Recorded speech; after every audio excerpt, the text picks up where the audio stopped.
What do you think? I see a compliment where Kiprono and your team. Just because when we invite, but in future I would really want to be like Gabriel. So and any other NKU staff here represented. Mr. Juma Yunus. 2027 tunaelekea uchaguzini. Ukisoma gazeti za Kenya utafikiria uchaguzi ni wiki kesho. Na watu wananoana kwa misingi ya kikabila. Naomba mkemee ushenzi huo. Naomba msikubali.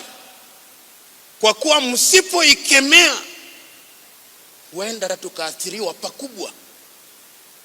Tumieni kila fursa kukemea ushenzi. Kwa kuwa ushenzi ukikita mizizi katika taifa la Kenya, hata mchango ambao mngependa kuitoa mtakuwa wakimbizi.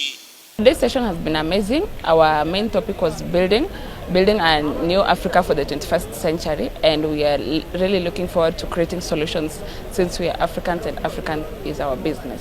So as the youths, we are looking forward to a better Africa, especially in bringing solutions to the problems that we're facing as Africans, and also as the youths wants to get to the space of the leadership. Because we cannot be thinking of challenges wherever we need to find the solution to those challenges. As a leader, you come with the solution. You don't say that the challenges and the barriers are too many and too heavy.